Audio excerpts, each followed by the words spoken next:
on upcoming events, we do have the CFP tracking spreadsheet.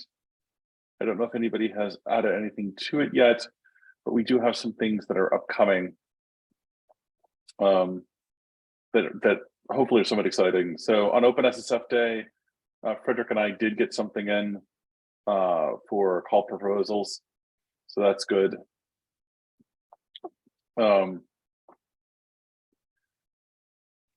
In terms of build tool community outreach, do we have anyone else currently involved there? Or are there anyone who has anything to update on tool community outreach?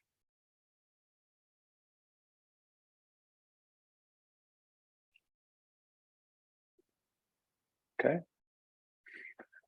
Just again, a recapitulation of some of the upcoming events just to bring them up to people's attention. We do have the Usenix stuff coming up. RustConf is coming up. OpenSSF Summit is coming up. Do we have folks who are going to RSA this year? I know I am. Do we have anyone else who's going? I'll at the very minimum be RSA adjacent. I'm not decided whether I'm going to the actual conference itself or not. Okay. Cool. Oh, so we do have a PoC then this morning. Is this is you, Bharathi? Yes, so I will, I just, whatever was discussed, I think a week or two ago, I tried to experiment with that idea in the GNU Patch tool about the patch step generating the OmniBOR document. And I can just share my screen and host disabled participant sharing, screen sharing. Could you give me permissions to share it? Oh, I'm sorry. I always forget that part. Yeah. Share screen and let me stop the assistant share. Okay.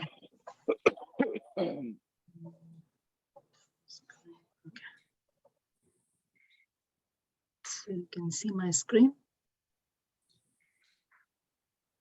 Okay. So yeah, so I have a file hello.c and a patch file that that makes a modification to the sources, and then I run the patch command with this patch file as the input. So what happens is there is OmniBOR ID that is now embedded to the source file as follows. And what is this? The OmniBOR document itself contains two entries here. One is the hash of the hello1.patch, and the other one is the hash of hello.c prior to the patching. So the original hello.c that was fed as input to the patch command. Now these are the two dependencies for the patch step. Suppose if the patch file contained modifications to several files, then all the hash of all those files would be collected here. So this is just like a quick and dirty first round. Now what happens is by embedding the OmniBOR ID in the source file, now we open opportunities for conflicts, because suppose if I have a patch file that now adds something to the end of the file, which is where the gitoid was embedded. And now if you try to patch it, then you'll see that, okay, it's going to fail because the context does not match between the original patch and what is in. The original patch was generated without the gitoid embedding. And in the process of serially patching several files, we now have the gitoid embedding that gives rise to conflict. I have some ideas to see how it can be fixed. I'm still experimenting with them. For example, so patch looks for a context, and if the context, I think the maximum fuzz is about 2 lines. So it tries to see the in and around the patch 2 lines, which will match to locate the context where to patch. In that, I'm thinking that I could try to play around and see if that context, contains gitoid, then just ignore that and try to match everything else. Now that will work if the file itself is not, checked in with the gitoid. So if the patch was generated with the gitoid, then, then you may want to preserve it. So that is not clear how, because there are several combinations that can work and several combinations that can fail by trying to hack that context. So I'm trying to explore this further, but the idea is this: by embedding the gitoid into the source file at the end, I think there may be cases where the patching step would break. So this is where I am right now in this expression. So Brachi, I have a question. So by patching in your example, right? So the new generated hello.c, it contains a Git bomb document of 2 blobs, right? One is the original hello.c, and the other is the hello1.patch file. Is that true? Okay. So I'm thinking most use case for patching, right? For example, you have a CVE vulnerability, right? You have patch to fix that CVE vulnerability, right?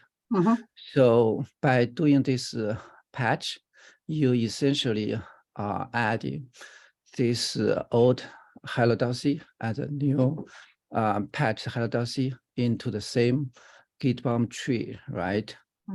And this will actually confuse the CVE search tool, right? Because the one with the vulnerability and the one without vulnerability are on the same tree, right? If you have a Git bomb top level binary Git bomb ID, right? OmniBOR ID, and if you expand this ID to the whole OmniBOR tree, right? So if you're talking about if the patch is done and then the patched file is committed, that is one workflow. But if you're talking about the case where this would be helpful is you patch and then the patched sources is not checked in the repo. So in that case, no, it doesn't matter, right? As long as you're using this patch tool, it will treat this OmniBOR node, right? And when you use that, this, for example, this 162CA, this blob ID, right? It will automatically hook up, connect. Well, so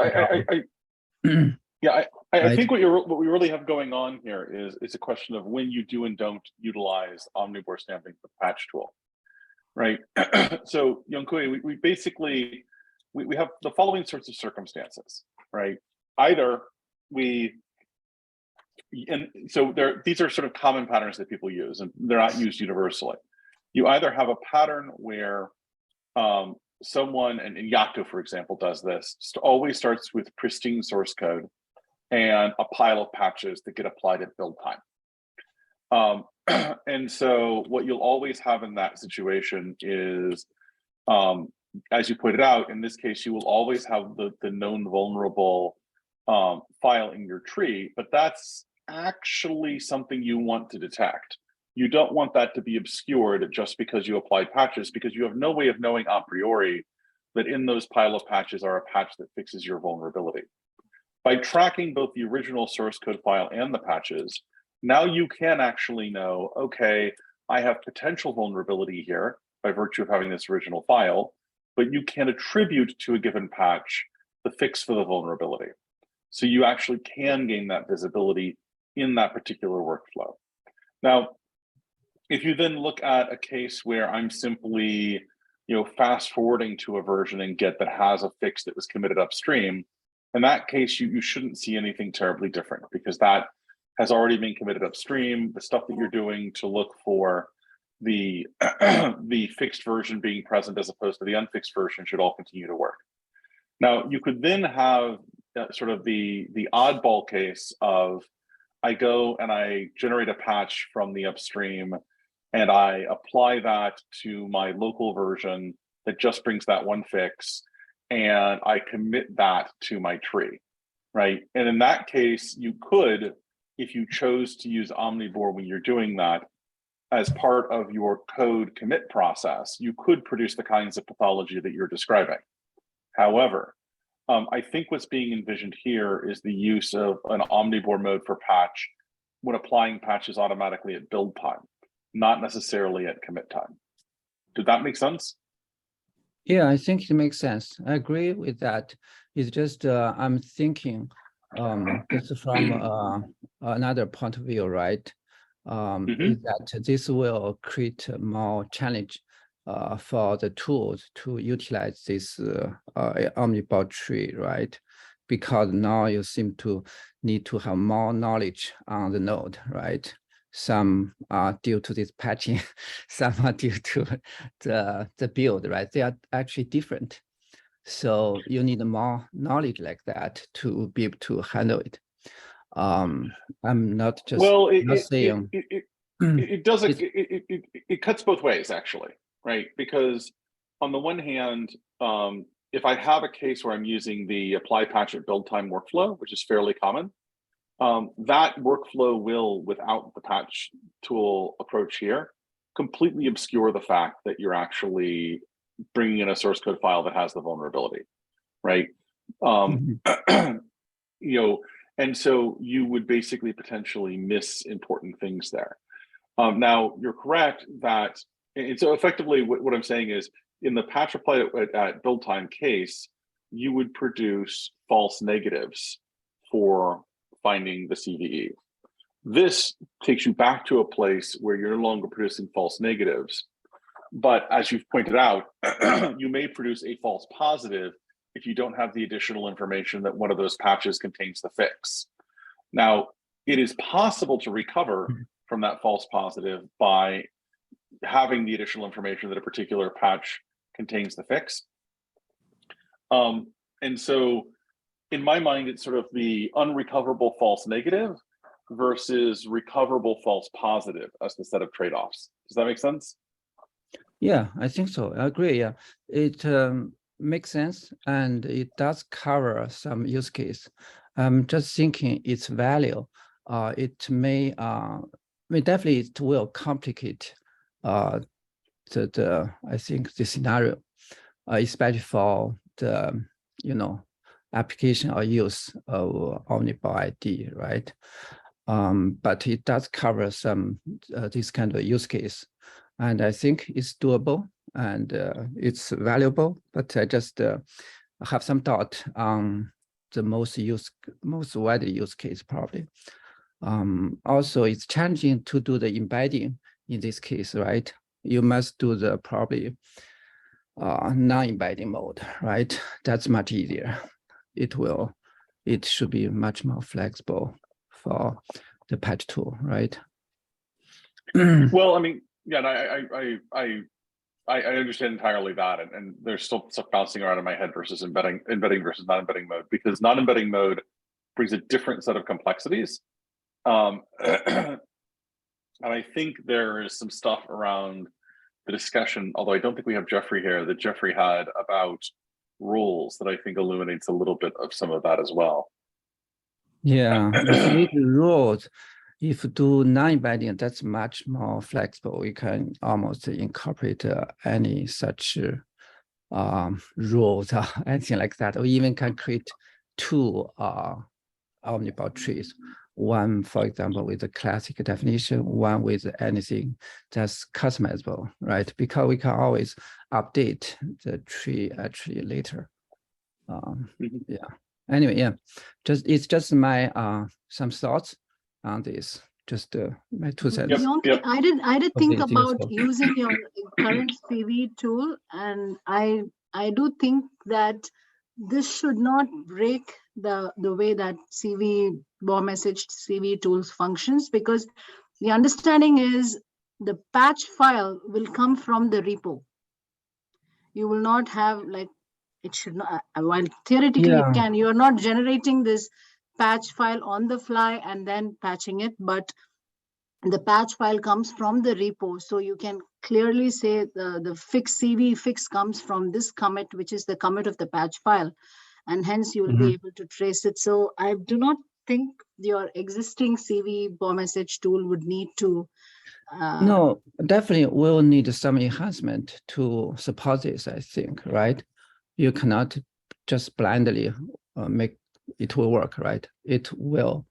Yeah, I'll think about, I'll probably play with it, your existing CV itself, and then get back. But once the idea of embedding patch works, I definitely want to try that and see what needs to change or anything needs to change at all in that. Sure. That's fine. Yeah. Okay. Cool. Do folks have other comments or questions?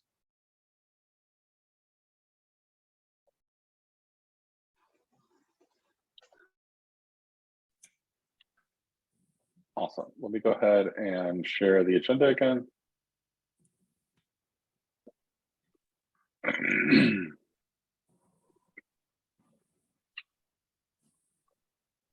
All right. Anything else on PoCs or implementer questions?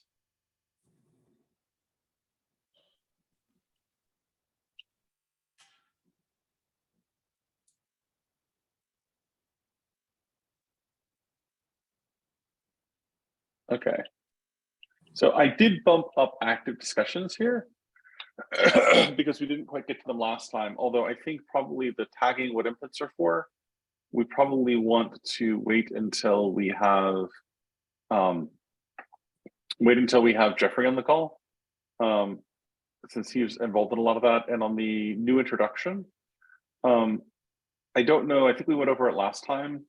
Have folks had a chance to look at it further, or what are folks' opinions on, other than the question, which is clearly raised here, of input manifest versus artifact input manifest? Do folks have other thoughts or opinions? Do we want to review this further? Do we want to merge this? How do we want to proceed?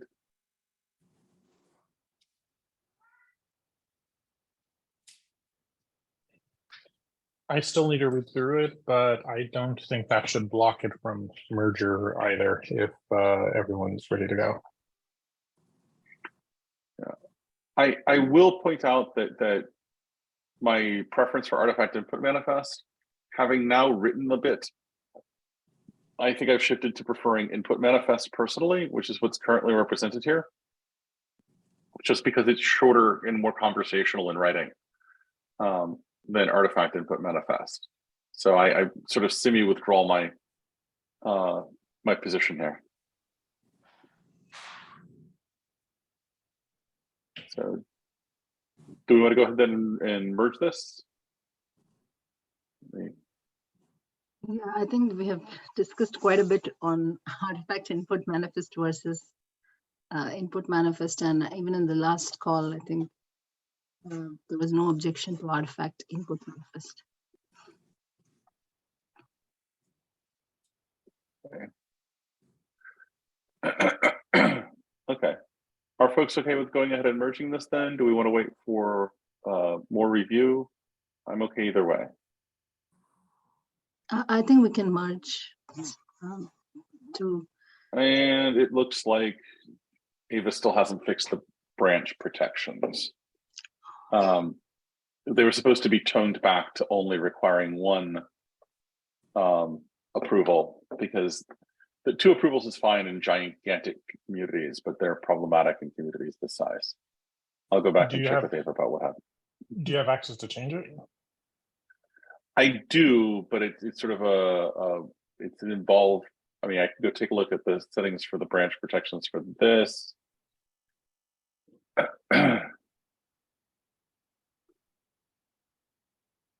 I'm just wondering if it's an easy fix. It's supposed to require a number of approvals before merging one. So that is actually set to 1, but it looks like we may be So what probably happened is that there was probably an approval, and then there were additional changes were probably made. Yeah. Do you want? I think you have the ability. You've accepted the invitation on the org. Do you want to go ahead and approve this, Frederick? Yeah. And we'll just jump past that hoop. Actually, reading the error message, it's a different error. It says it requires all commits to be signed. So that's what the issue is. Okay. I can take a look at it though, and that's. I'm also curious as to why it was set. So maybe that's one that we circle around with Ava just to be 100% sure that we're all comfortable with not signing commits, which I think they will be okay with, but best to check. Yeah, best check. I've been signing commits for well over a decade, but I know that's not generally the norm for people yet. People haven't really gotten that under their fingernails. Okay. All right then. All right, then the next up was, as I said, we should probably come back to tagging inputs conversation. Restore Annex B. This has been merged, Ed, so I think we can remove it from the, I think last week or so we tried to merge it. It's not merged. Yeah, this was one where the branch protection rules being set to 2 instead of 1 were the problem. This is now mergeable if you want to go ahead and merge it, Frederick. As a general rule, I don't merge my own patches except in extreme situations. So. Can you link me and I will merge it? I will link you. Unless there's any objections here as well. No, I think we're good to merge this. Last week, I think we probably had the permission issues. We couldn't merge it. Yep. And this is where I am a habitual signer of commits going back over a decade. So it would literally be hard for my poor little fingers to unlearn signing commits. You know what it's like when things get in your fingers. So actually, proposal general. I'm not sure I have the access to merge it. Really? Let me see.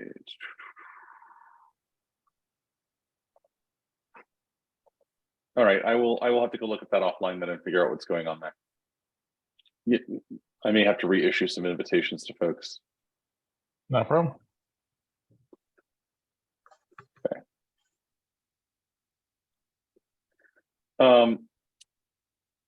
The proposal to only generate OmniBOR when OmniBOR dir is specified. That's something I think the primary opposing position for that is with Ava.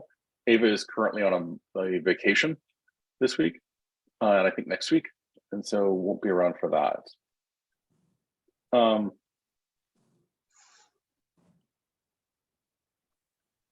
So we've got a few other things here. Do folks have opinions as to what we'd like to dig into in this conversation? I had not actually anticipated getting all the way down to embed or not embed, so I've not really prepared my thoughts on that. And some of the things further down this chain. But if other folks have, I'm certainly happy to entertain that.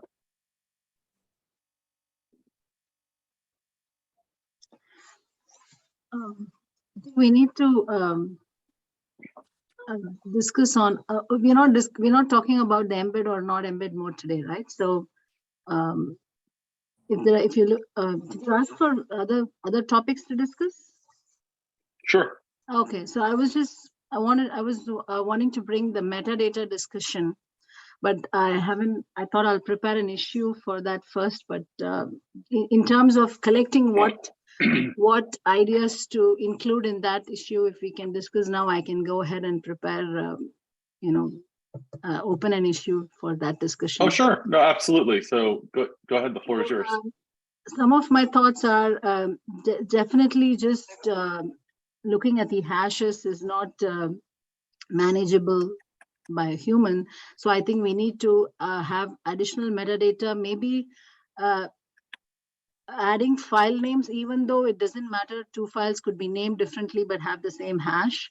Still, for a particular build, we can include details like the file name as well as all the compilation options. And in terms of what options to include, I think we could discuss on that, but certainly the options that influence the hash, influence the code generation, would need to be captured somewhere. And I think there were also questions about how much information about the build tool itself needs to be captured, like what version of the build tool that you're using, and possibly the OmniBOR ID of that tool if it's available, etc. And also there are questions about, can we generate content for an SPDX document from this OmniBOR tree? I don't know what that involves. I don't have much information about how an SPDX document looks like.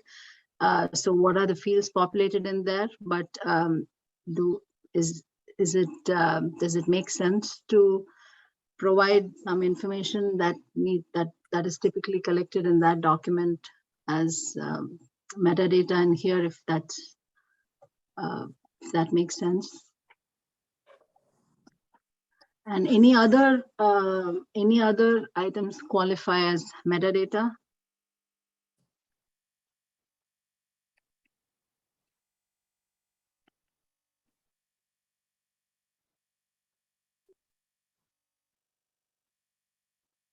Okay. No, I think that's a good set of things. Do folks have other things they wanted to add to this?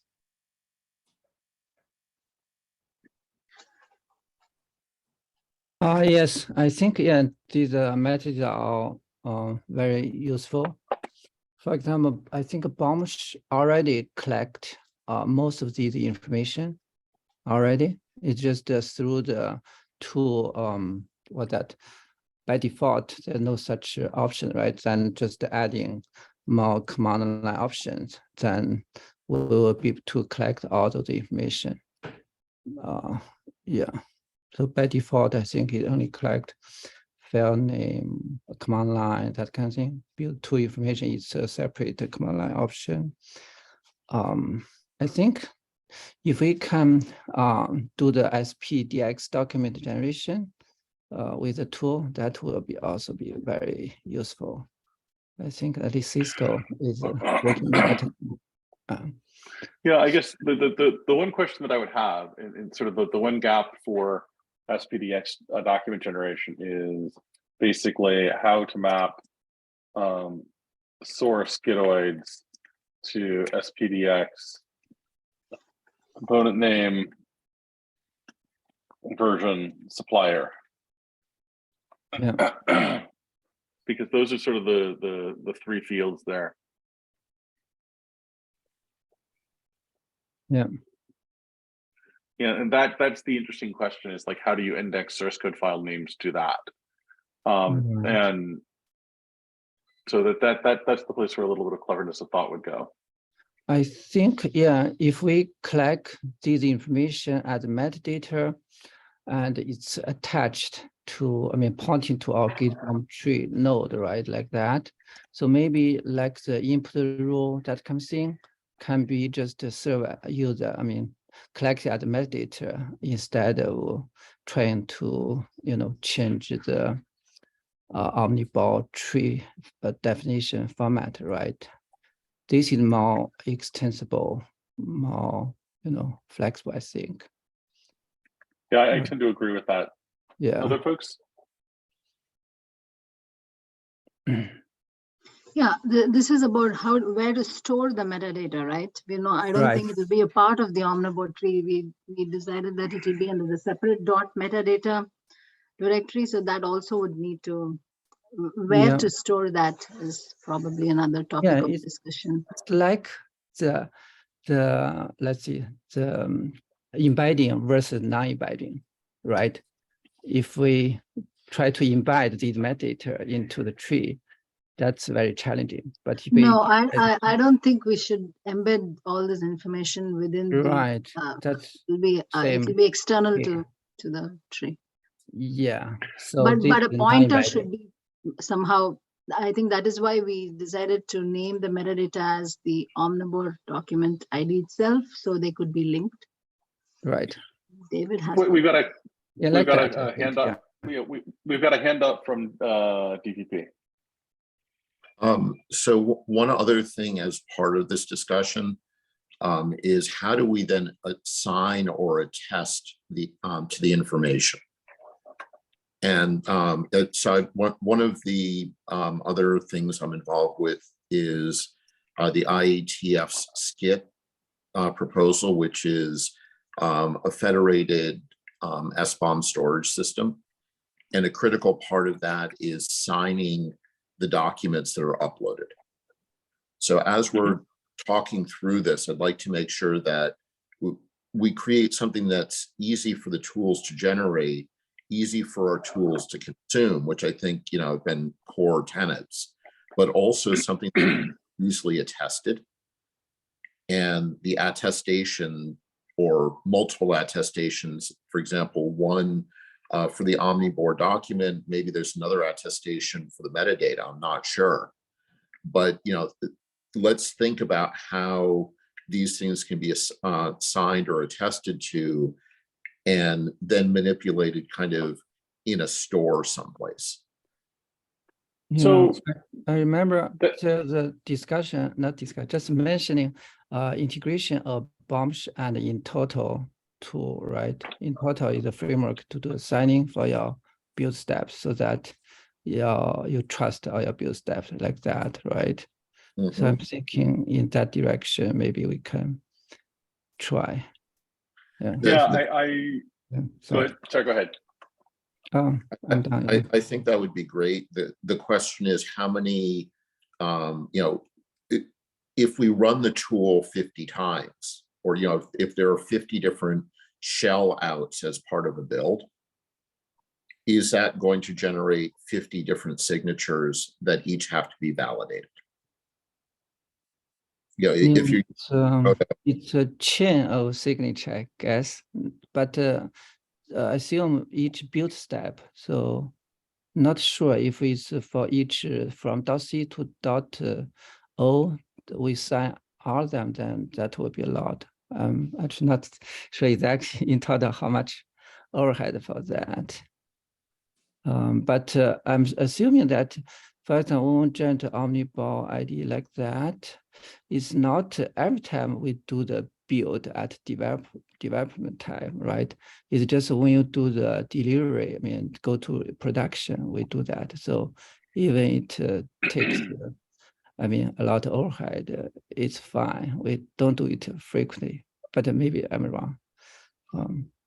No, I think the modifier of this is probably something you would do as part of a release build, sort of a flip the switch thing is probably true. Definitely the overhead is always something to keep an eye on. Frederick, I think you have more background than a lot of folks here on the in-toto side. Do you have thoughts? Actually, I haven't played with in-toto. I see the no, Frederick has though. So in terms of in-toto, what tends to happen is that there'll be for a specific action or a specific task, they tend to be oriented based upon the actor. So in this scenario, it'd be the actor would be like the CI/CD or the build system itself, and there may be other actors, but we'll ignore that for the moment. So what ends up happening in that scenario is there is an attestation during the attestation step itself. There is usually something that is monitoring or watching the actions of the build, and it's capturing information. Now, on the naive side, it might just be the input and output commands, and the result it generates. On the more advanced side, it may be something that's monitoring system calls and monitoring file system changes and so on. I think in this particular scenario, it should be possible to capture some of that information and then sign it all at once with a signature, if that's what the question is. Or is there a different context that you're asking this question in? Well, I think from my mind, there's a couple of things going on in this conversation. One is basically Bharathi brought up the fact that there's all this additional metadata that is useful for humans and that just the hashes in isolation are really hard on humans. They're really useful, but they're really hard on humans because the normal human reaction is to go, what does any of this even mean, right? They're great for Yeah. machines, they're terrible for people. Part of what I've been looking at on that within Toto and specifically with OmniBOR, it's like, for example, I might have a set of inputs and a set of outputs, and we'll just even just focusing on the inputs just to begin with. It is useful for, I believe it's useful to capture the gitoids of each of the inputs, and to basically have something that we can then map to, because then that gives us the ability to go check, is this something that I've built before? Is it something that I have other metadata on where that metadata might, because at the end of the day, it's about you can do one of two things. You can either do what's called entity resolution, which is what most scanners are trying to do. They're looking at something, trying to work out whether or not something is a specific known object, and then map to it. Or if you have something, or you do an exact match because you have canonical information that's there. And exact matches are almost always faster and more accurate, but they're much smaller, a much smaller set. So for me, OmniBOR represents a way to expand out, a way to do matching instead of trying to do some form of entity resolution step where we're trying to make an educated guess to what that object is. So in terms of capturing those inputs, one of the things that I'm exploring is the ability to map those to separate to a separate file format where I can link the two of them. Not file format's the wrong term, but to have some specified metadata. So, for example, when I run a build, even though OmniBOR doesn't care about the name and location, it's very, when you actually run the build, you very likely do care about some of that metadata. And so some of that metadata, and being able to say that these particular sets of files map to these gitoids, and they represented the input state of what went into this particular build, is extremely useful for us as humans to reason about, even though at the end of the day, the compiler, for the most part, doesn't care, because at the end of the day, it's saying, oh, this is like I've pre-processed the C file, or I've used these inputs into the Go application. So for the most part, it doesn't care. But for us as humans, looking at it and trying to reason about it, and trying to debug it, these type of things end up being very important. I'm not sure if I hit your answer, if I answered the specific questions that you have there, but that's the way that I'm modeling it in my own mind as I'm working through these things. Yeah, I mean, one of the things that sort of runs through my head is a lot of the conversation that we've had here around metadata is basically around capturing and attesting pieces and parts of what happened, right? So this tool was run, these command line options were used, these file names, we had these file names associated to what, this or that object ID for this particular build run, et cetera. And then you brought up properly, I think, Dave, how do we go about attesting this information? And that's part of why my brain turned back a little bit towards in Toto and the possibility of sort of wrapping something in Toto shaped around OmniBOR, because it's in the business of capturing that kind of stuff, and then you're sort of relating this. Like, for example, I know that in some of the stuff you've used with gitoids, Frederick, you've used the gitoid library, Go library that I wrote. That's part of why I literally put the find piece in there, was so that you could basically get to the end of a thing and say, okay, well, I know we've been building in this file system, and I've got all these gitoids that I know I want to save a map of. So let's just go run the find, and I'll get the file names for all of them in this file system, without having to necessarily, yeah.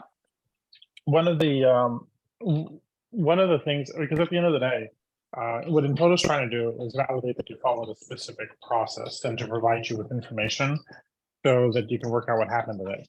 So, I mean, this is literally the kind of stuff that I described is literally the kind of stuff that I've been working on trying to add to the witness program that I've been working on.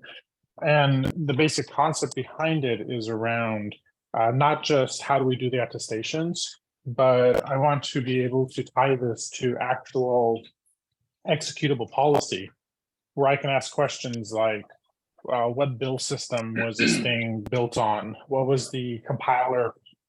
Was this a known vulnerable compiler, or ask other questions in terms of the policy? Like basically be able to describe that policy. But part of that, even if we don't we'll definitely end up using GitOids and matching two things with OmniBOR once that metadata is there. But even if we didn't match it as part of the executable policy, the ability to work out the state of the build itself is still very valuable.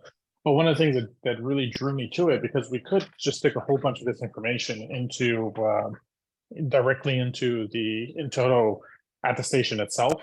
But the thing that OmniBOR allows us to do is to be able to reference other repositories. Like I can say, here's the GitOid for a specific set of files. Some of these were inside of a Git repository. Here were the GitOids to those things. You can then map and go see the history of those files over time.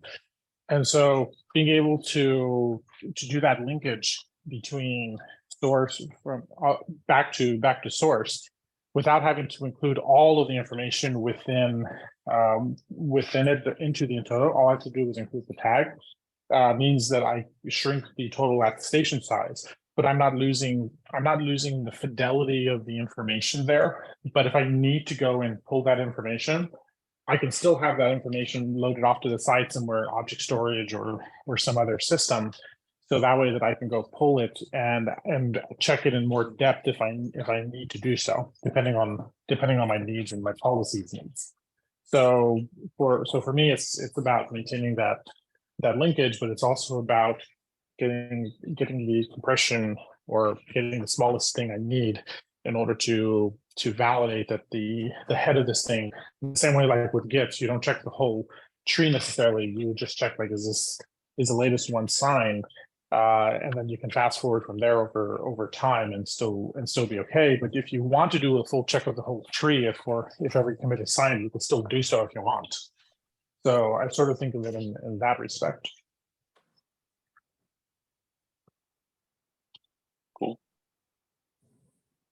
But also to be able to tie in things like reports, like I want to be able to tie in like reports from code scanners to the OmniBOR and to the ID, and also be able to use that as a key to say in my Intoto attestation, for this specific object, instead of having to go and check for each one, because I may have done additional scans after the Intoto system ran, but by linking it to the Intoto, by linking Intoto to the GitOid of the output, then at that point I can go pull up future scans as well as part of my process.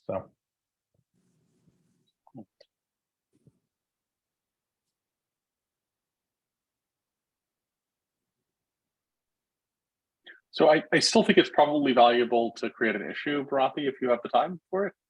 But if not, we can carry this conversation over. We can also carry this conversation over still. A lot of what I do when putting together the agenda is I groom from past topics that need to be closed. So cool. Other things that folks want to bring up in this call?